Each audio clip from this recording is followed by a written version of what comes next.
From the moment Joseph's story resumes in Genesis chapter 39, the tapestry of his life is woven with threads of unseen guidance and persistent presence. Sold by his brothers and carried down to Egypt, Joesph appears to be a man stripped of everything he once held dear: family, freedom, even dignity. And yet, Genesis chapter 39 opens with this resounding assurance: the Lord was with Joesph so that he prospered. In the centuries since, these words have carried comfort and hope to countless hearts, wondering if the God who watched over Joesph still sees them, even in their hardest moments. Before we continue, just a reminder to like this video, subscribe to our channel, and hit that notification bell. By doing so, you'll stay connected and up to date with future content. Now, let's continue delving into Genesis chapter 39 and the message God has in store for us. Notice the shift in our narrative. God didn't ignore Judah's painful and disturbing family situation in Genesis chapter 38, bringing judgment where it was needed.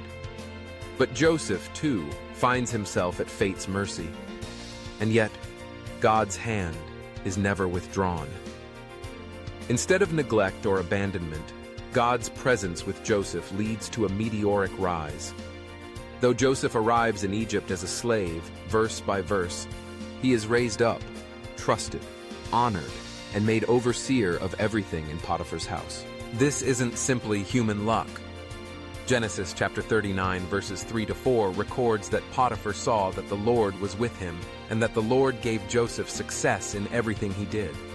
Joseph's wisdom, integrity, and diligent work echo the teachings commended later in Proverbs chapter 5 verses 1-14.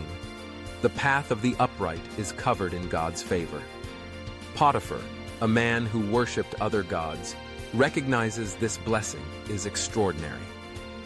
Through Joesph, Potiphar's household experiences prosperity of every kind: fields flourishing, stores multiplying, harmony and order reigned. This is no mere personal benefit. Through Abraham's line, as promised in Genesis chapter 12, all peoples on earth will be blessed. Already, God's covenant to bless the world through Abraham's descendants is taking shape, even in the heart of a foreign land, through a young man enduring great trial. But life in Joseph's story, as in many of our own, is rarely straightforward.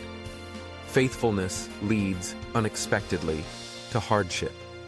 In Genesis chapter 39, verses 7-23, Joseph's faith and character are put to the ultimate test. Tempted day after day by Potiphar's wife, Joesph stands firm, refusing to betray the trust placed in him or to sin against God. His response is not just moral, but deeply spiritual. How then could I do such a wicked thing and sin against God?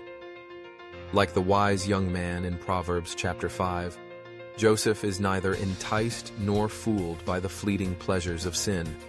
Each time temptation strikes, Joesph chooses wisdom. He avoids her as much as he can, refuses her advances, and, when cornered, flees, even at great personal cost. His tactics are simple and practical: avoid, refuse, flee. Yet Joseph's steadfastness leads not to reward, but to accusation and injustice. Potiphar's wife, scorned, falsely accuses him, and Joesph is cast into prison, worse off in worldly terms than when he first arrived in Egypt. It's a sobering reminder that integrity doesn't always guarantee immediate reward. Doing what is right sometimes leads to misunderstanding, suffering, and confusion. For Joesph, the price of his holiness is his freedom. This could be a moment for Joesph, and for us, to despair. Joesph did everything right, yet he suffered deeply for it. Is God still with him? Was all his uprightness in vain? The answer comes quietly but powerfully in Genesis chapter 39, verse 21, and again in Genesis chapter 39, verse 23. The Lord was with Joesph and showed him steadfast love and gave him favor in the sight of the keeper of the prison. Whatever he did, the Lord made it succeed.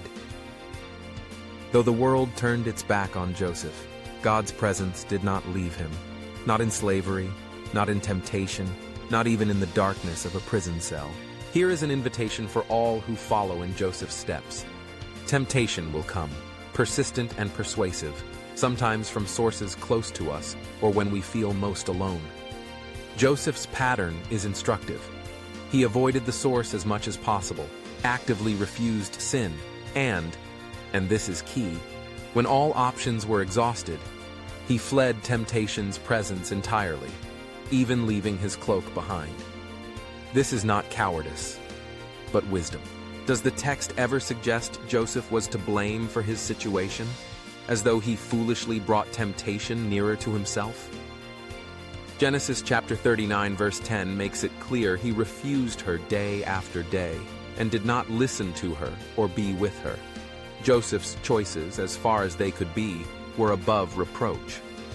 We cannot always control our circumstances or the intentions of others, but we can, by God's grace, discipline our hearts, rely on His wisdom, and take practical, often difficult steps to flee temptation.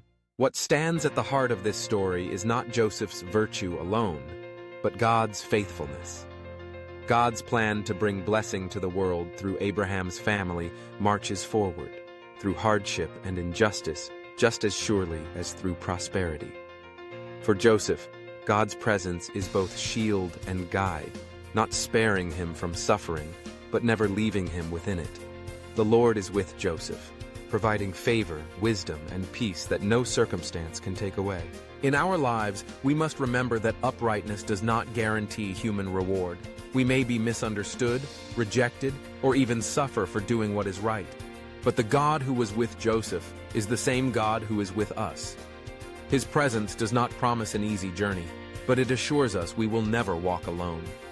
In temptation, ask God for practical wisdom, for the courage to do what is right, and the strength to trust Him no matter what comes.